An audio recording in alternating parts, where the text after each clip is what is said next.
দাদা, তৃণমূলের বিরাট জয়, 29টা আসন এবং বরানগর বিধানসভা উপনির্বাচনে তৃণমূলের জয়, 8,500 ভোটে সায়ন্তিকা লিড দিয়েছে, কি বলবেন দাদা?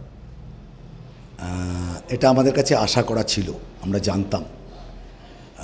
প্রকাশ্যে আমরা যেগুলো দেখতাম তাতে আমরা কখনোই ভাবিনি যে আমরা এই রেজাল্টটা করব না। মানুষের যা রেসপন্স পেয়েছি, ডোর টু ডোর করতে গিয়ে, মিটিং মিছিল, মানুষের বাড়ি বাড়ি গিয়ে যে সিমটম আমরা মানুষের মধ্যে পেয়েছি, তাতে আমরা জানতাম আমরা খুব ভালোভাবেই জিতব।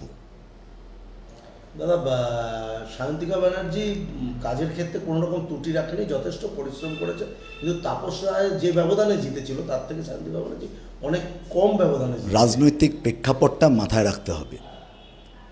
নির্বাচনী রাজনৈতিক প্রেক্ষাপট একটু নিজেরা বিচার করুন। 2011, 16, 21 এবং আজকের উত্তরটা আপনি পেয়ে যাবেন। এক্সিট পোল যেভাবে দেখিয়েছিল হাই হাই করে বিজেপিকে, ওটা বিজেপির কেনা মিডিয়া, তার উত্তর আমাদের সুপ্রিমো দিয়ে দিয়েছেন। নতুন করে আমার কিছু বলার নেই। আমরা অতীতে বহুবার দেখেছি। আমি গতকালও বোধহয় আমি একটা ফেসবুক পোস্ট করেছিলাম দিদিমণির বার্তাটা। আমরা দিদিমণির প্রতি আস্থাশীল, দিদিমণির প্রতি বাংলার মানুষ ভরসা রাখেন, তো ন্যাচারালি আমরা বিভ্রান্ত হইনি, আমরা আমাদের জায়গায় ঠিক ছিলাম।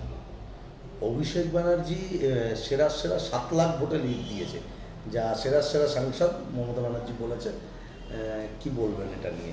অভিষেক ব্যানার্জি নিজে 4 লাখ ভোটে জিতবেন। যেখানে আমাদের সুপ্রিমো কোনো সার্টিফিকেট দেন, সেখানে আমাদের কিছু বলবার অপেক্ষায় থাকে?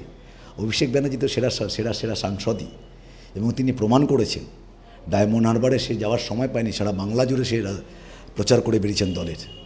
যেটুকানি সময় পেয়েছেন একদম শেষ বেলায় গিয়ে দলের কর্মীরা অভিষেক ব্যানার্জিকে সেই জায়গাটা দিয়েছেন যে তুমি সারা বাংলা সামলাও, আমরা তোমার ডায়মন্ড হারবার সামলাচ্ছি। ইন্ডিয়া জোট নিয়ে আপনারা কতটা আশাবাদী? ওটা আমার দল বলবে, আমি দলের মুখপাত্র নই।